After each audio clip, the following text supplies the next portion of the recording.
Hello everyone, welcome to intro maths. This is Dheeraj Tiwari. आज के इस वीडियो में हम लोग एक्स वाई प्लेन में अगर आपको दो पॉइंट्स गिवन है तो उनके बीच की डिस्टेंस कैसे फाइंड आउट करते हैं वो यहाँ पर सीखने वाले हैं। ठीक है, उसका फॉर्मूला भी हम इन जनरल डिराइव करेंगे जिसमें आप डायरेक्ट वैल्यू रखेंगे और आपका आंसर आ जाएगा। तो यहाँ पर बेसिक से स्टार्ट करते हैं। एक पहला केस लेते हैं यहाँ पर हम, जहाँ पर जो आपके पॉइंट्स हैं वो एक्सेस पर ही लाई कर रहे हैं। लेट सपोज ये आपकी वाई एक्सेस हो गई and this is X axis. ठीक है, अब यहाँ पर मैं एक्स एक्सिस पर एक कोई दो पॉइंट ले रहा हूँ। यहाँ पर लेट सपोज कि मैंने ए लिया एंड दिस इज बी। ठीक है, और ये ओरिजिन हम लोग यहाँ पर डिनोट कर लेते हैं, दिस इज 0,0 विच इज ओ। ए के कोऑर्डिनेट्स यहाँ पर आप ले लो, लेट सपोज कि 3,0 हो गए और यहाँ पर आपने ले लिया 7,0। सिंपल। सो अगर मैं पूछता हूँ कि ए और बी के बीच की डिस्टेंस आप बता दो, तो आप बताओगे कि सर ये तो बड़ा आसान है, आप ओ से बी तक की डिस्टेंस निकाल लो। तो यहाँ पर मैं अगर ए बी निकालता हूँ कितना आ जाएगा, ओ से बी तक की डिस्टेंस विच इज 7 यूनिट, और ओ से ए तक की यूनिट इसमें क्या कर दो, सब्ट्रैक्ट कर दो। तो ओ से ए तक की डिस्टेंस कितनी है, दैट इज 3 विच इज 4। तो ये तो बड़ा सिंपल है कि अगर एक्स एक्सेस में कोऑर्डिनेट्स लाई कर रहे हैं तो आप एक्स कोऑर्डिनेट को उठा करके सब्ट्रैक्ट कर दीजिए, जो आएगा वो उन दोनों पॉइंट के बीच की डिस्टेंस हो जाएगी। सिंपल। सिमिलरली अगर ये पॉइंट आपके वाई एक्सेस पर लाई करते हैं, let suppose this is C, coordinate is 0,2 और यहाँ पर आपका लाई कर रहा है लेट सपोज 0,7। ठीक है, दिस इज डी। तो अगर मैं सी डी पूछता हूँ तो जैसा काम आपने एक्स एक्सिस के लिए किया था कि एक्स कोऑर्डिनेट सब्ट्रैक्ट कराए थे, यहाँ पर आपके वाई एक्सिस में जो कोऑर्डिनेट्स लाई कर रहे हैं आप सिंपल क्या करोगे, इनका जो वाई कोऑर्डिनेट है इनको सब्ट्रैक्ट कर दोगे। So that is 7 - 2 which is 5 unit. ये क्या आ गया आपके यहाँ से 5 यूनिट आ गया। ये तो तब करते हैं जब आपका एक्सिस पर पॉइंट लाई कर रहा हो। ठीक है, दूसरा केस क्या है, दूसरा केस ये है कि एक्सिस पर ना लाई करके कहीं क्वाड्रेंट में लाई कर रहे हैं, और उसकी खासियत यहाँ पर ये लेकर के चल रहा हूं मैं कि ये आपकी वाई एक्सेस हो गई and this is x x. मैं यहाँ पर डिफरेंट डिफरेंट केसेस की पॉसिबिलिटी बताऊं, फिर हम इन जनरल फॉर्मूला यहाँ पर डिराइव करने वाले हैं। लेट सपोज कि एक पैरेलल लाइन है एक्स एक्सेस के, एक कोई पैरेलल लाइन है एक्स एक्सेस के। ठीक है, और यहाँ पर आपका क्या है, दो पॉइंट आपको यहाँ पर गिवन है, इनके कोऑर्डिनेट्स भी मैं यहाँ पर लिख लेता हूँ। मान लो कि कुछ हाइट पर है, लेट सपोज कि 3 यूनिट हाइट पर है। कैसी है, 3 यूनिट हाइट पर है। तो इस पॉइंट के कोऑर्डिनेट आप क्या लिखोगे, इस पॉइंट के कोऑर्डिनेट, क्योंकि 3 यूनिट हाइट पर है, वाई एक्सिस पर है, तो वाई एक्सिस पर एक्स कोऑर्डिनेट कैसा होता है, 0 होता है, और हाइट कितनी है 3, तो इस पॉइंट के कोऑर्डिनेट हो गया दैट इज 3। इसको हम नाम दे देते हैं, लेट सपोज ये आपका ए है। ठीक है, फिर यहाँ पर आप बी पर आते हो, क्योंकि सेम हाइट है, पैरेलल टू एक्स एक्सिस है, पैरेलल टू एक्स एक्सिस में वाई कोऑर्डिनेट आपका चेंज नहीं होता। तो इस पूरी लाइन में आप जब जहां भी ट्रेवल करोगे वाई कोऑर्डिनेट आपका सेम रहने वाला है, सिर्फ बदलेगा कौन, सिर्फ एक्स एक्स एक्स कोऑर्डिनेट बदलेगा। तो लेट सपोज कि इसका कोऑर्डिनेट है 2,3, सी का कोऑर्डिनेट कुछ ले लेते हैं, लेट सपोज यहाँ से आपने 5,3 कर लिया। क्लियर। अगर मैं आप पूछता हूँ यहाँ से बी और सी के बीच की डिस्टेंस बता दो, तो सेम काम, आप एक्सेस में मूव कर रहे हो या पैरेलल टू एक्सेस मूव कर रहे हो। अब जैसे यहाँ पर आपने एक्स एक्सेस पर मूव कर रहे थे, तो एक्स एक्सेस में जो दो पॉइंट थे उनमें आपने क्या किया था, एक्स कोऑर्डिनेट को सब्ट्रैक्ट कर दिया था, तो दोनों पॉइंट के बीच की डिस्टेंस आ गई थी। यहाँ पर भी आप क्या क्या कर रहे हो, आप parallel to X axis move कर रहे हो, पॉइंट बी से पॉइंट सी पर गए हो और बी सी की डिस्टेंस पूछी गई, बी सी। तो सेम काम, आप एक्स कोऑर्डिनेट क्या करोगे, सब्ट्रैक्ट करा दोगे, तो 5 - 2 कितना आ जाएगा, विच इज 3 यूनिट।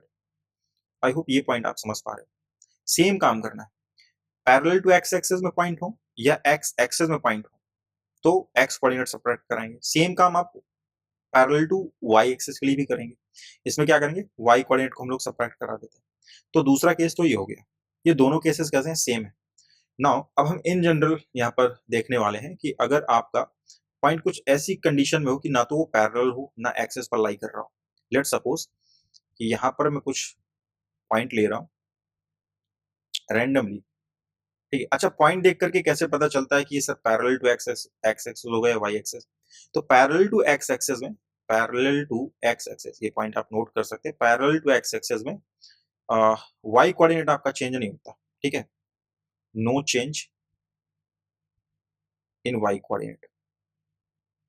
ठीक है, बदलेगा कौन, सिर्फ एक्स कोऑर्डिनेट बदलेगा, या आप ऐसे लिख सकते हैं वाई कोऑर्डिनेट इज सेम। और पैरेलल टू वाई एक्सिस में क्या होगा, x coordinate same. X coordinate कैसा रहेगा आपका, सेम रहेगा। ये बात आप समझ पा रहे हैं, सेम रहेगा। तो अगर मैं कभी रैंडमली, जैसे सपोज कि आपको कोई कोई भी इंसान अगर आपको देता है कि 2 पॉइंट्स कि ये 2,5 है ए और दूसरा पॉइंट है आपका बी, दैट इज 7,5। तो आप यहाँ पर नोटिस करोगे कि वाई कोऑर्डिनेट कैसा है आपका, सेम है। कैसा है ये? सेम है। मतलब ये दोनों पॉइंट ना पैरेलल टू एक्स एक्सेस वाली लाइन में क्या कर रहे हैं, लाई कर रहे हैं। मैंने तो यही तो लिखा, पैरेलल टू एक्स एक्सेस में no change in Y coordinate. ये वाई कोऑर्डिनेट आपका चेंज नहीं हो रहा। सिमिलर अगर आप X parallel to Y axis की बात करते हैं तो आपका वहां पर एक्स कोऑर्डिनेट नहीं चेंज होगा, सिर्फ वाई कोऑर्डिनेट बदलेगा। क्लियर है? नाउ अब मैं यहाँ पर बात कर रहा था कि इन जनरल जैसे आपको कोई पॉइंट दे दिया जाता है, लेट सपोज कि यहाँ पर एक पॉइंट मैंने ले लिया, दैट इज 3,5 और एक दूसरा पॉइंट मैं यहाँ पर ले रहा हूँ, दैट इज ये हो जाएगा आपका, दैट इज 7,2। सही है इतना यहाँ से। अब ये पॉइंट ए है और ये पॉइंट बी। अगर आप इनको देखो तो इनका एक्स कोऑर्डिनेट भी बदल रहा है, वाई कोऑर्डिनेट भी बदल रहा है। तो ना तो ये एक्सेस पे लाई कर रहे हैं और ना ये पैरेलल टू एक्सेस लाई कर रहे हैं। ठीक है, सब कुछ बदल रहा है यहाँ पर। तो इनकी डिस्टेंस आप कैसे फाइंड आउट करते हैं? मेन पॉइंट ये जो फॉर्मूला आप डिराइव करोगे यहाँ से वो इन जनरल होगा। आप कहीं पे भी लगाएंगे 2 डायमेंशन प्लेन पे तो वो आपको डिस्टेंस निकाल करके दे देगा। ठीक है, सो यहाँ पर हम लोग अब इस फॉर्मूले को डिराइव करने वाले। इस पॉइंट की जो डिस्टेंस है ना ए बी की, वो हम उसी फॉर्मूले से फाइंड आउट कर लेंगे। ठीक है, सो यहाँ पर आपका जनरल फॉर्मूला डिराइव कर रहा हूं मैं। जनरल फॉर्मूला ठीक है, for distance between two point, two points in 2D plane, right. अब इस फॉर्मूले को आप याद कर सकते हो। ठीक है, नाउ कि ये आपकी y एक्सेस है, ठीक है, आपकी y एक्सेस है and this is x axis. ठीक है, आपकी x एक्सेस है, ये आपकी y एक्सेस होगी। ठीक है, अब यहाँ पर आपके पास में 2 पॉइंट है, मैं रैंडमली 2 पॉइंट ले रहा हूँ। Late suppose this is x1, y1, late suppose this is a और एक पॉइंट मैं यहाँ पर ले लिया, late suppose this is x2, y2। In general इनके बीच की मुझे डिस्टेंस यहाँ पर चाहिए। तो करते गए आप इनको ज्वाइन कराइए, यहाँ से आपने इनको ज्वाइन कराया, ये किया। ठीक है, और इस पॉइंट से इस x एक्सिस पर आप परपेंडिकुलर प्लॉट कीजिए। ठीक है, मैं यहाँ से फॉर्मूला डेराइव कर रहा हूँ। ठीक है, फॉर्मूला कैसे निकलता है वो भी यहाँ पर हम लोग सीख लेंगे। इस पॉइंट को मैं यहाँ पर b नाम दे रहा हूँ, इसको आप यहाँ पर m नाम दे दो। ठीक है, फिर इस a से भी आप क्या करोगे, परपेंडिकुलर प्लॉट करोगे इस x एक्सिस पर, दिस इज n। फिर इसी पॉइंट a से आप इस bm लाइन पर क्या करोगे, परपेंडिकुलर प्लॉट करोगे लाइक दिस। अब यहाँ पर अगर आप नोटिस करो तो a b और इसको कुछ नाम दे दो, दिस इज m n और ये आपका o है, इसको आप r नाम दे दो। ठीक है, सो यहाँ पर एक ट्रायंगल बन गया, triangle ABR is right angle triangle. कैसा ये? राइट एंगल ट्रायंगल है। ठीक है, ये आपका राइट एंगल ट्रायंगल है, ये 90 डिग्री आ गया। अब राइट एंगल ट्रायंगल है तो अपने को यहाँ पर कुछ टर्म्स डिफाइन करने होंगे। इसको हम लोग क्या बोलते हैं यहाँ पर, ए बी क्या हो जाएगा आपका, हाइपोटेन्यूस हो जाएगा। A B will be hypotenuse. ठीक है, और ए आर क्या हो जाएगा आपका यहाँ पर, A R will be base. और बी आर क्या हो जाएगा आपका, हाइट बोल दो या फिर परपेंडिकुलर बोल दो, हाइट बोल दो या फिर परपेंडिकुलर बोल दो आप। क्लियर है? ये कुछ टर्म्स यहाँ पर आपके आ गए। ये टर्म्स हम लोग किसमें यूज करते हैं, राइट एंगल ट्रायंगल में यूज करते हैं। अब राइट एंगल ट्रायंगल आया है तो फिर यहाँ पर आपकी पाइथागोरस थ्योरम भी आ जाएगी। पाइथागोरस थ्योरम, पाइथागोरस थ्योरम क्या कहती है, पाइथागोरस थ्योरम ये कहती है कि भाई जो आपका हाइपोटेन्यूज का स्क्वायर होता है वो बेस के स्क्वायर प्लस परपेंडिकुलर के स्क्वायर के सम के इक्वल होता है। ये रिजल्ट अपने को पता है यहाँ पर पाइथागोरस का यूज करते हुए। तो यहाँ पर भी हम लोग यही काम करने वाले हैं। डिस्टेंस का मतलब यहाँ पर क्या है कि आपको ए बी चाहिए। आपको क्या फाइंड आउट करना है, ए बी। आपको क्या फाइंड आउट करना है, ए बी। और ए बी इस फिगर के अकॉर्डिंग क्या है, यहाँ पर हाइपोटेन्यूज का काम करेगा। तो मैं क्या करता हूँ, यहाँ पर मैं ए बी का स्क्वायर लिखता हूँ, ए बी का स्क्वायर।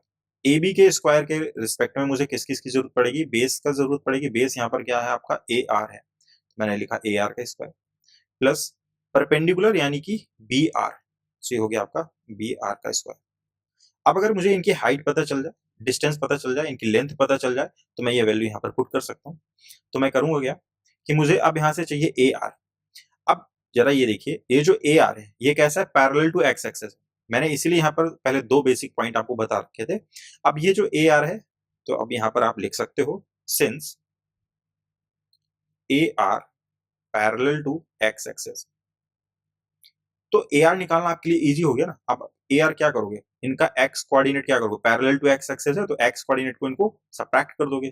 तो यहां से आप देखो इनका एक्स कोऑर्डिनेट कितना है, यहां पर हम लोग निकाल सकते हैं इस आर, ये जो आर है आपका, इसका एक्स कोऑर्डिनेट क्या है, ये तो सेम है ना, x2 ही होगा। ये पूरी लाइन पे आप मूव कर जाओ, पैरेलल टू y एक्सेस है तो उसमें x कोऑर्डिनेट तो आपका बदलेगा नहीं, ये भी डिस्कस किया था हम लोगों ने। तो इस पूरी लाइन पे कहीं पे मूव करो, क्या रहने वाला है, x कोऑर्डिनेट x2 ही रहने वाला है। तो x2 रहने वाला है, और इसका अगर आप देखते हो a का, दैट इज x1। तो यहां से क्या मिल जाएगा मेरे को, x2 माइनस x1। ये बात यहां से आपकी क्लियर, राइट। सिमिलरली आप परपेंडिकुलर फाइंड आउट करने जा रहे हो, परपेंडिकुलर यानी कि बी आर।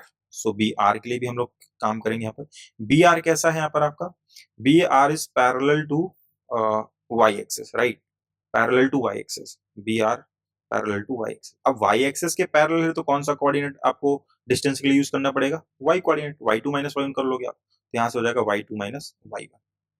क्लियर है, आप यहाँ पर आ जाओ बी आर के लिए।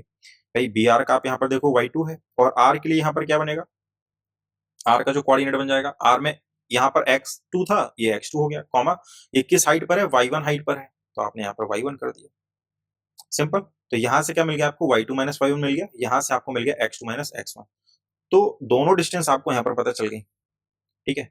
इसलिए मैंने पहले यहाँ पर दो बेसिक पॉइंट आपको यहाँ पर बताए थे कि एक तो एक्सेस पर लाई करते हो वो, और अगर पैरेलल टू एक्सेस है तो उनकी डिस्टेंस कैसे निकालते, वो यहाँ पर आपका हेल्प कर गया, ठीक है। तो अब ये पॉइंट आप डायरेक्ट यहाँ पर यूज कर सकते हो। सो ए बी का square equal to A R कितना है, x2 माइनस x1 का स्क्वायर, ये रखा, प्लस बी आर कितना है यहाँ पर, that is y2 minus y1, so y2 minus y1 का स्क्वायर। क्लियर, आपको चाहिए ए बी, तो ए बी और ये स्क्वायर उस तरफ जाएगा, स्क्वायर रूट लग जाएगा। तो ये फॉर्मूला आ गया आपके पास में, x2 माइनस x1 का square plus y2 minus y1 का स्क्वायर, चलेगा। ये ए बी आ गया, इसी को हम लोग बोलते हैं डिस्टेंस फॉर्मूला। ये आपका क्या है, डिस्टेंस फॉर्मूला। ये इन जनरल है डिस्टेंस फॉर्मूला। भाई आपको जब भी दो पॉइंट पता होंगे तो इट मींस कि आपको x1 y1 और x2 y2 पता है।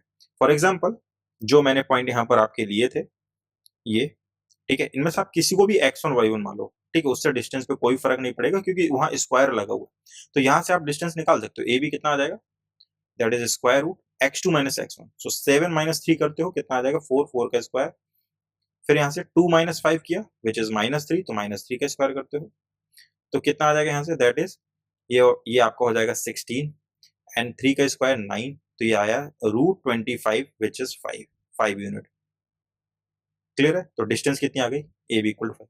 अब आपका कोई भी कोऑर्डिनेट आपको दे दे 2D प्लेन में, ठीक है, कहाँ कहाँ पर लाई कर रहा है, कहीं नहीं लाई कर रहा, कहीं पर भी कर रहा हो, ठीक है, उससे आपको मतलब नहीं, आपके पास में कोऑर्डिनेट है, आप डायरेक्ट फॉर्मूले में वैल्यू रखिए, आपका क्या आ जाएगा यहाँ पर, आंसर आ जाएगा, ठीक है। सो ये तो हो गया डेरिवेशन, और ये आपका हो गया फॉर्मूला जो कि आपको याद रखना, ठीक। नाउ इसके बाद मिड पॉइंट का कॉन्सेप्ट थोड़ा सा देख लेते हैं, मिड पॉइंट कैसे निकालते हैं। मिड पॉइंट का डायरेक्ट आप फॉर्मूला देख सकते हो। मिड पॉइंट, सपोज कि आपके पास में कोई एक लाइन है यहाँ पर, या दो पॉइंट है आपके पास में, let's suppose this is a, x1 y1 and this is x2 y2, ये दो पॉइंट है आपके पास, और क्वेश्चन में पूछा गया कि इनका मिड पॉइंट क्या होगा, मिड पॉइंट का कोऑर्डिनेट बता दो क्या होगा। तो मिड पॉइंट का कोऑर्डिनेट सिंपल, यहाँ से आप क्या करोगे, इसका जो कोऑर्डिनेट होगा मिड पॉइंट का, that is x1 plus x2 divided by 2, x coordinate को आप ऐड कीजिए, 2 से डिवाइड कर दीजिए। Similarly y1 plus y2 divided by 2, समझ पा रहे हैं, ये हो जाएगा यहाँ से। फॉर एग्जाम्पल ये आपका फॉर्मूला गया, यहीं पर अगर मैं कोई पॉइंट ले लेता हूँ, लेट सपोज कि दिस इज 3,5, ठीक है, और यहाँ पर आप ले रहे हो दैट इज ये आपका बढ़ जाएगा, दैट इज 8, सपोज 8, ये आपका हो जाएगा दैट इज 7, ले सकते हैं ऐसे रैंडमली। तो यहाँ से आप इनको ऐड करो, सो 8 प्लस 3 करते हो आप 11, 11/2 आएगा, कॉमा यहाँ से 7 प्लस 5 12 हो जाएगा, 12/2 करते हो 6 आ जाएगा। तो ये आपके क्या हो जाएंगे, कोऑर्डिनेट हो जाएंगे। 11/2 को आप लिख सकते हो 5.5, 6, ठीक है। सो ये दो कॉन्सेप्ट हम लोगों ने सीखे, मिड पॉइंट और डिस्टेंस फॉर्मूला। तो आई होप कि ये सॉल्यूशन या एक्सप्लेनेशन आपको समझ में आया होगा, ठीक है। सो मिलते हैं नेक्स्ट लेक्चर में नेक्स्ट एक्सरसाइज के सॉल्यूशन के साथ में, तब तक के लिए स्वस्थ रहिए, मस्त रहिए।